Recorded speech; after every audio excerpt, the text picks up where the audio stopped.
제18장.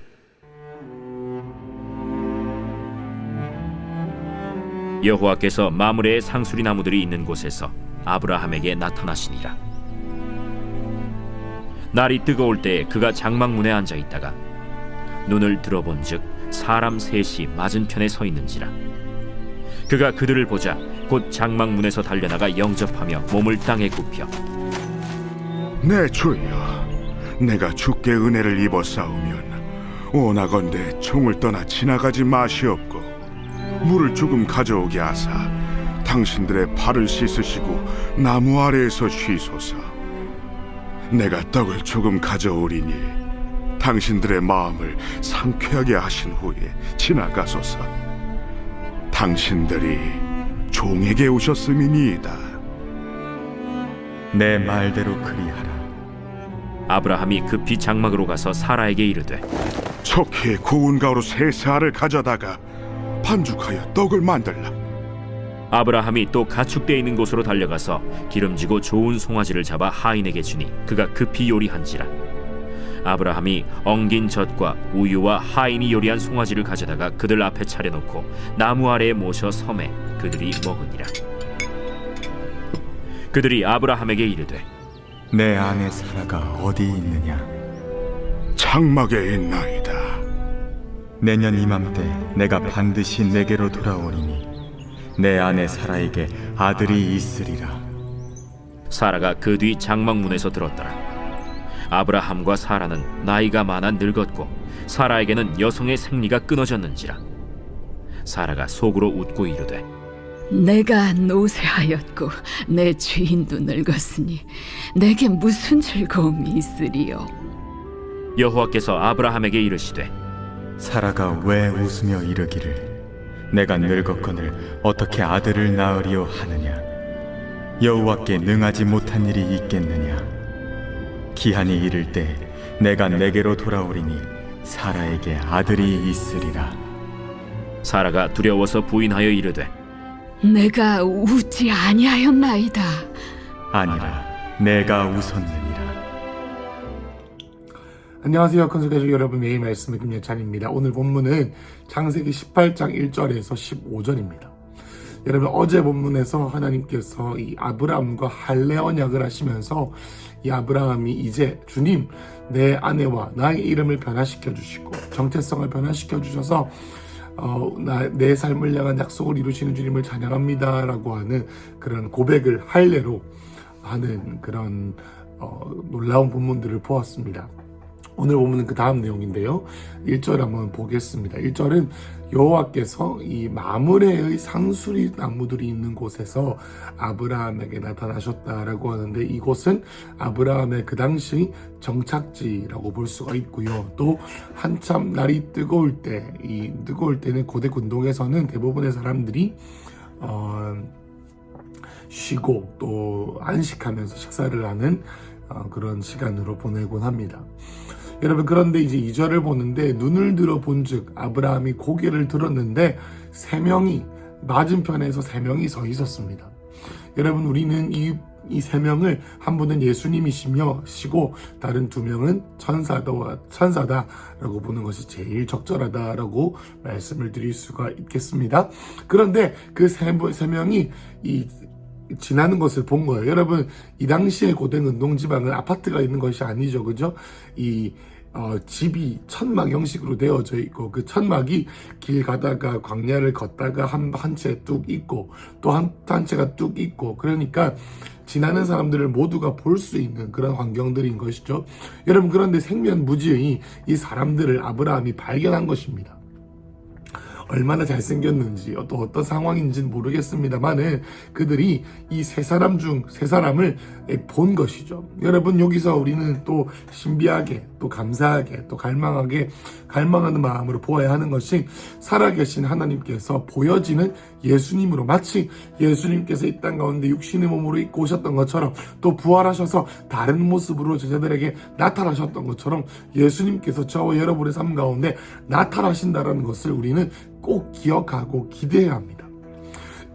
여러분, 지금도 중동지방에서는 예수님의 모습을 한 흰옷 입은 형상을 한 자가 그들의 꿈뿐만 아니라 그들의 삶 가운데 나타나서 어딘가로 가라라고 했을 때 선교사를 만난다든지, 또 제가 아는 많은 한국에서의 많은 사람들도 그들의 삶 가운데 예수님께서 그 당시에는 예수님인지 몰랐지만 지나고 보니 예수님이었다라고 생각되어지고 여겨지는 그러한 영적인 체험들을 많이 했다라는 것을 볼 수가 있습니다. 여러분, 이것은 어떤 이단적인 신비한 이런 뭔가 신비주의적인 것이 아니라 오늘도 저와 여러분의 삶 가운데 일어날 수 있다는 것을 갈망해야 돼요. 무엇입니까? 하나님께서는, 예수님께서는 아브라함의 삶 가운데 아브라함이 인지하고 깨닫고 이해할 수 있는 방식으로 지속적으로 아브라함의 삶 가운데 나타나셨다라는 것이죠.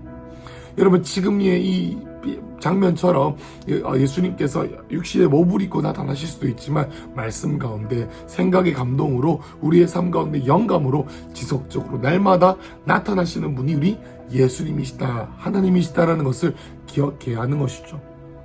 여러분, 그런데 이 세 명을 보고 아브라함이 달려온 것입니다. 달려와서요, 엎드립니다. 몸을 땅에 굽힙니다. 이것은 뭡니까? 가장 귀한 방문자에게 하는 이 고대 근동의 인사 양식이라고 하죠. 그런데 놀라운 것은 뭐냐면 성경에 이런 종류의 양식을 예를 들면 엘리야나 야곱이 에서에게 한다든지 그가 기본적인 관계가 되어 있는 존경을 품는 자에게 이 존중을 표하기 위해서 이렇게 땅에 엎드려서 절을 하면서 인사를 하는데, 이 놀라운 것은 아브라함이 이 나그네들이 누군지 모르고 그렇게 했다라는 것이죠. 자, 그러면서 3절에 이렇게 말합니다. 내 주여, 내가 주께 은혜를 입었사오면 나를 좋게 보시면, 내가 나에게 호의로운 눈길로 나를 바라본다면 원하건대 종을 떠나지 말고 나와 함께 해달라고 합니다. 그러면서 뭐라고요? 4절부터 계속 이제 이어지기를 어떤 식으로 이 친절을 표하는지 라고 봅니다. 여기서 내 주여라고 할 때 이 주여가 단수라고 표현이 되어 있는데, 여러분, 이것이 이 주여라고 했다고 해서 이 말이 예수님을 알아보았는지 아닌지는 확실치가 않습니다. 나중에 확실히 알게 되죠. 그 부분은 말씀을 드리겠습니다. 예수님을 아는지 몰랐는지, 예수님을 알아봤는지 아닌지는 지금 상황에서는 볼 수 없지만 중요한 것은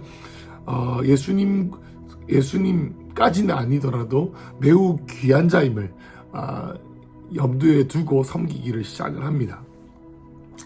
4절에 보면은 이 물을 가져오게 하고 발을 씻겨주고요. 왜냐하면 그 당시에 이제 사막이었기 때문에 먼지가 발에 많이 묻었을 것입니다. 그리고 나서 떡을 가지고 오고요. 또 거기서 끝나는 것이 아니라 6절에 보면은 고운 가루로 이제 귀한 떡을 만듭니다. 고급스러운 빵을 만들고 끝만 아니라 송아지를 이제 잡아서 요리합니다. 근데 8절에 보면 엉긴 젖과 우유와 요리한 송아지를 가지고 오죠. 그런데 여기서 놀라운 것은 뭐냐면 8절 마무리에 보면 그들 앞에 차려놓고 나무 아래 모셔서 뒤에서 이 완전 웨이터처럼, 여러분, 아브라함이 누굽니까? 집에서 기르고 훈련된 자인 318명이라고 하는 놀라운 이 종들을, 하인들을 거느리고 있는 거상입니다. 거상. 지금으로 따지면 한 계열사 그룹의 회장님과 같은 존재입니다. 사업가입니다. 사업가. 여러분, 그런데 이 아브라함이 어떻게 한 거예요? 이 거들떠 보지도 않는 그냥 지나가는 행인 같은 사람들을 하나님이 주시는 축복의 통로로 보고 인지하고 그들의 삶 가운데 초청해서 어떻게 합니까? 마치 그가 웨이터인 양, 종인 양 그들의 발에 엎드리기도 하고 또 섬긴다라는 것이죠. 여러분, 이것을 통해서 우리가 알 수 있는 것은 무엇일까요? 여러분, 아브라함에게는 변화된 것이 있었습니다. 여러분, 어제 본문에서 우리는 아브라함의 이름이 아브람에서 아브라함으로 사레가 사라가 되었습니다. 여러분, 이것은 무엇을 상징하냐면 작은 가정의 아버지 혹은 나의 공주, 나의 여왕, 나의 왕녀라고 하는 이 자기중심적인 하나님의 언약을 내 것으로만 생각했던 비전의 사유화, 하나님은 나한테만 복을 주셔야 돼, 나의 연약함에만 집중하고 내 상황에만 집중했던 이 아브람과 사레를 하나님께서 변화시키시면서 너희를 내가 복의 통로로 삼겠다. 너를 이제 너 자신의, 너의 가정의 어떤 아비에서 끝나는 것이 아니라 열방의 아버지로, 열국의 어미로 내가 바꾸어 주겠다라고 하는 것이죠. 비전을 사유화한 이 이적인 본성에서 이제는 섬기는 자로 변화하게 된 것이죠.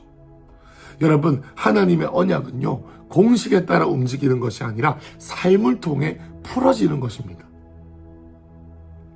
날마다 제단을 쌓으며 주님과 관계하는 삶을 우리는 계속 배웠습니다. 여러분, 아브라함이 믿음의 조상으로서 하나님의 언약이 우리의 삶 가운데 어떻게 드러나는지를 배울 수 있는 좋은 교과서라면, 우리가 이때까지 봤을 때 하나님 여호와 앞에 제단을 쌓으며 주의 이름을 부르는 것이 그의 삶의 라이프 스타일이었다면, 또 다른 라이프 스타일은 무엇입니까? 그의 삶 가운데 찾아온 예수님 말씀하셨던 것처럼 지극히 작은 자에게 냉수 한 그릇 한 것이 나에게 한 것이다 라고 한 것처럼, 누구도 거들떠보지 않는 작은 자들의 삶을 마치 아브라함이 이들을 섬기는 그 마음으로 섬겼던 마음처럼 사랑하고 섬기고 지원하고 지지하고 격려하고 그들의 필요를 채워주는 라이프 스타일을 살 때, 그 수많은 섬김들이 쌓여서 그의 아브라함과 우리의 삶 가운데 하나님의 언약의 성취로 다가온다라는 것이죠. 여러분, 하나님께서, 예수님께서 계시록에 이런 말씀을 하시죠. 보라, 내가 문 밖에 서서 두드린다라고 하셨습니다. 여러분, 이 말씀은 우리의 개인적인 주님과의 교제의 삶 가운데서 우리의 마음에 두드린다라고 하지만, 우리의 마음을 두드린다라고 할 수도 있지만, 이 본문을 비추어 볼 때 주님께서는 변장된 축복, 주님께서는 우리의 크고 작은, 우리의 삶 가운데 있는 크고 작은 섬김들을 통해서 일하신다라는 거죠. 우리가 아까 말씀 공동체 성경 읽기를 들었던 것처럼 이 아브라함이 이들을 섬긴 그 일을 통하여 하나님께서는 아브라함과 사라를 향한 하나님의 약속을 더 구체화시키고 더 격려하고 지지하십니다. 여러분, 조금만 더 보고 또 정리를 해보겠습니다. 여러분, 그래서 9절에 보면은 식사를 마치고 이 아브라함에게 온 예수님과 두 천사는 비로소 본론을 비치기 시작합니다. 사실은 이 본론, 이 하나님의 약속이 풀어지기까지는 아브라함의 친절, 아브라함의 섬김이 있었다라는 것이죠. 우리가 어떤 마음으로 섬기는지를 돌아봐야 될 줄로 압니다. 여러분, 거두절미하고 이제 예수님께서 본론을 말씀하십니다. 그것은 바로 사라에게 그가 내년에 아들을 낳을 것이다 라고 하는 하나님의 약속의 말씀이었습니다. 그럼에도 불구하고 우리가 아는 것처럼 11절에는 사라는 나이가 많아 늙었고 사라에게는 여성의 생리가 끊어졌습니다. 그도 그럴 것이 90세가 되었기 때문이죠. 여러분, 그런데 천막이다 보니까 방음시설이 잘 안 되었습니다. 그래서 옆방에서 듣고 있던 사라가 그것을 듣고 내가 노쇠했는데 속으로 웃으면서 중얼거리는 겁니다. 무슨 내가? 라는 식으로 말입니다. 여러분, 그런데 여호와께서 아브라함에게 말씀하십니다. 예수님께서는 전지전능하시죠. 예수님은 불꽃 같은 눈으로 우리의 마음을 감찰하십니다. 그래서 그곳에서 어떤 육신의 몸을 입고 아브라함과 함께 하셨지만 전지전능하시기 때문에 사라가 비웃는 것을 보셨던 것이죠. 그러니 13절에서 이렇게 말씀하시는 겁니다. 사라가 왜 웃으며 내가 늙었거늘 내가 아들을 낳으리요, 왜 비웃냐라는 것이죠. 예수님께서 지금 오셔서 말씀하시는 게 뭡니까?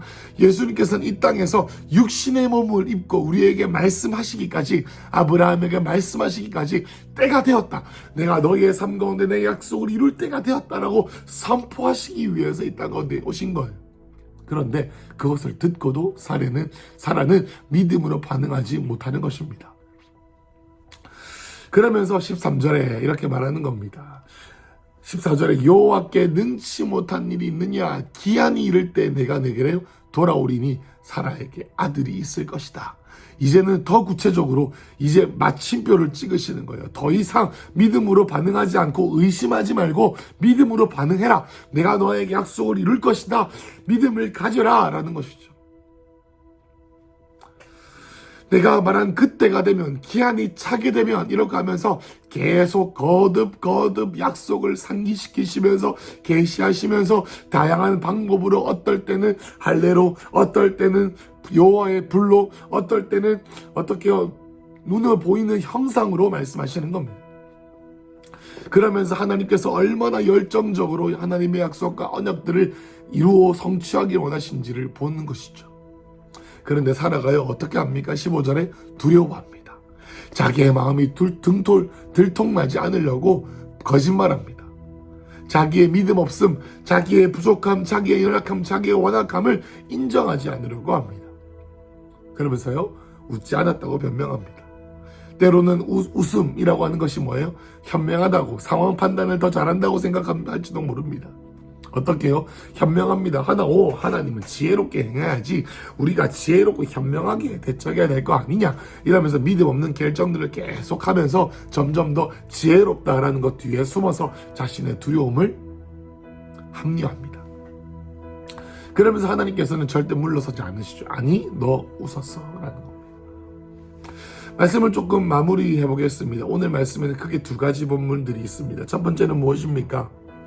하나님의 약속이 이루어지는 현장은 우리의 어떤 경건 생활과 종교 생활이라고 하는 주님과 교제하는 것 너무 중요하고요. 여러분 그것만큼 중요하다고 믿음의 조상인 신앙생활의 모델인 아브라함을 통해서 하나님께서 우리에게 주신 열쇠는 무엇입니까?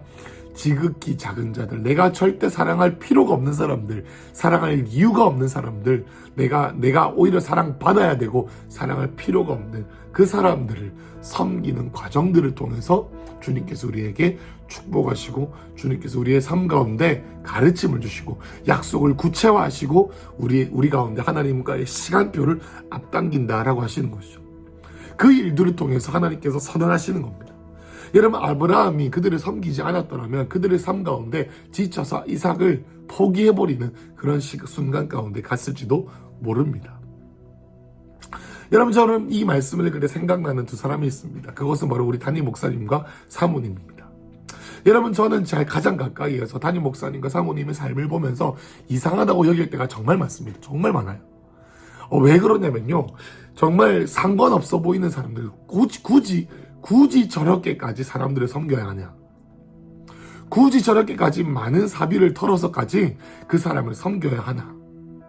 굳이 내가 당신들이 가진 것들, 목사님과 사모님께서 가지신 것들을 포기하고 팔고 버리기까지 해서 그들의 삶을 그들은 그렇게 필요한 것처럼 생각지도 않은데, 그들은 그렇게 필요한 것 같지 않은데 제가 볼 때는요, 그것을 굳이 섬기시고 때로는 전자기기로, 때로는 정말 많은 액수의 돈으로, 때로는 너무 호화스러운 음식들로 그걸 섬기는 것을 보면서 제가 속으로 못마땅할 때도 있었던 것 같습니다. 여러분 그런데요, 저희 큰숲교회 가정과 교회 가운데 주신 하나님의 축복 중에 대부분의 굵직굵직한 하나님 나라의 퍼즐들이 쏟아붓는 헌신이죠. 쏟아붓는 헌신. 낭비하는 것 같은 헌신. 마치 마리아 장녀가 하나님 앞에 향유를 옥합을 깨뜨리는 마리아가 향유컵을 깨뜨렸던 것처럼 뭔가 낭비하는 것처럼 깨뜨리는 그 헌신들을 통해서 하나님께서 하나님의 성품을 계시했던 것처럼 하나님께서는 우리 교회 큰숲교회 안에도요, 목사님과 사모님의 이 정말로 비상식적이라고 생각되기도 하고 정말로 납득하기 어렵지만 쏟아붓는 이러한 이 섬김들로 우리 큰숲교회 가운데 그 엄청난 굵직굵직한 돌파들이 있었다는 것을 저는 깨닫게 됩니다. 그러면서 뭔가 그들로부터 얻기 위함이 아니에요. 그들이 행복한 것을 보는 것이 나의 행복인 거예요. 여러분 아브라함이요, 이삭이 태어날 거다라는 구체적인 하나님의 예언의 말씀을 듣기 위해서 그들을 섬긴 것이 아니죠. 섬기는 것이 기쁨이었기 때문입니다. 섬기는 것이 그들의 라이프 스타일이었기 때문입니다. 그들의 일상 가운데에 하나님의 약속이 이루어지기까지 하나님의 약속을 이루기 위해 애쓰는 것뿐만 아니라 더 나아가서 그들의 하나님의 약속과 상관없어 보이는 크고 작은 일상 가운데 섬김들을 통해 하나님의 나라가 전진되어지고 그들의 삶에 하나님의 시간표가 앞당겨지는 것을 본다는 것이죠. 여러분 우리 이런 것들을 우리의 삶 가운데 품길 축복합니다. 여러분 하나님 우리 생각대로 움직이지 않으십니다. 때로는 지극히 보잘것없는 자에게 주신 냉수 한 그릇을 통해 예수님께서 일하시고 우리에게 말씀하십니다. 여러분, 그러면서 하나님께서 우리에게 주시는 이 약속을 오늘도 어김없이 우리는 되뇌이며, 마치 그 일들이 사라가 하나님의 언약의 말씀을 들을 때 내가 어떻게 그런 일을 할 수 있었을까요? 라고 했을 때 비웃었던 것처럼 우리는 하나님께서 우리에게 말씀하실 때 비웃는 마음으로 있을 때가 있습니다. 여러분, 그런데요, 하나님께서는 우리를 포기하지 않으시기 위해 지속적으로 끊임없이 항상 새로운 방식으로 우리에게 알아들을 수 있는 방식으로 말씀하기를 기뻐하는 분이시다라는 것도 너무나도 놀랍습니다. 여러분, 믿음이라고 하는 헬라어 원어의 해석 중에 이 해석을 제가 정말 좋아하는데요. 믿음은 하나님의 거룩한 설득이다라는 것이 있습니다. 내가 너를 향한 놀라운 하나님 나의 계획이 있는데 너 믿지 않으렴? 내가 너에게 네가 재단을 쌓고 너의 일상 속에 주는 수많은 친절을 통해서 내가 너에게 말씀할 건데 너 나의 사랑에 설득되지 않을 테니까 않을래? 나의 사랑에 설득되지 않을래? 네가 생각하는 너의 현실 가운데 가두어져 있지 말고 너의 마음을 열고 볼지어다 내가 문 밖에 서서 두드리노니 누구든지 나를 맞이하여 먹고 마시는 자들, 원수의 목전에서 나에게 상을 차려주시는 주님과 함께 주님과 언약과의 운학적인 관계 가운데 갈 때 하나님께서 우리의 마음을 설득하실 때 그렇습니다 주님, 나의 믿음 없음을 도와주시고 하나님 나의 하나님의 약속을 비웃는 마음을 주님 돌아보게 하셔서 하나님 아버지 오늘 이 시간 내 삶 가운데 놀라운 일을 행하실 주님을 찬양합니다 라고 말할 자 혹시 있으십니까? 여러분, 오늘 하루 여러분께 작은 숙제를 드립니다. 지극히 작은 자에게 냉수 한 잔을 주는 친절한 행동 세 번을 하시면서 하나님의 인도하심을 구해보십시오. 이렇게까지 해야 되나라고 하면서 여러분의 삶을 헌신의 도구로 깨뜨리시며 여러분 큰숲교회에 사시는 헌신들을 돌아보시며 어떤 마음가짐으로 우리가 주님께 헌신했는지 돌아보면 좋겠습니다. 그래서 여러분, 우리의 삶 가운데 하나님께서 우리에게 주신 놀라운 축복의 통로들, 그래서 우리에게 주시는 하나님의 격려와 멈추지 않은 주님의 격려로 여러분 우리의 삶 가운데 하나님의 놀라운 하나님의 약속의 전진이 이루어진 하루가 되시길 축복합니다. 기도하겠습니다. 하나님 아버지, 우리의 삶 가운데 포기하지 아니하고 계속적으로 다른 방식으로 신선하게 우리에게 나타나시는 하나님의 신실하신 은혜로 인해 감사합니다. 하나님은 그 하나님의 기회가 찾아올 때 섬김으로 우리가 믿음으로 반응하여 하나님의 약속에 더 붙들리게 하게 해주시고 주님께서 우리에게 격려하실 때 나 몰라라 하지 아니하고 나의 믿음 없음을 주님께 계속 의지하며 하나님을 갈망하는 하루 되게 하여 주시옵소서. 예수님 이름으로 기도했습니다. 아멘.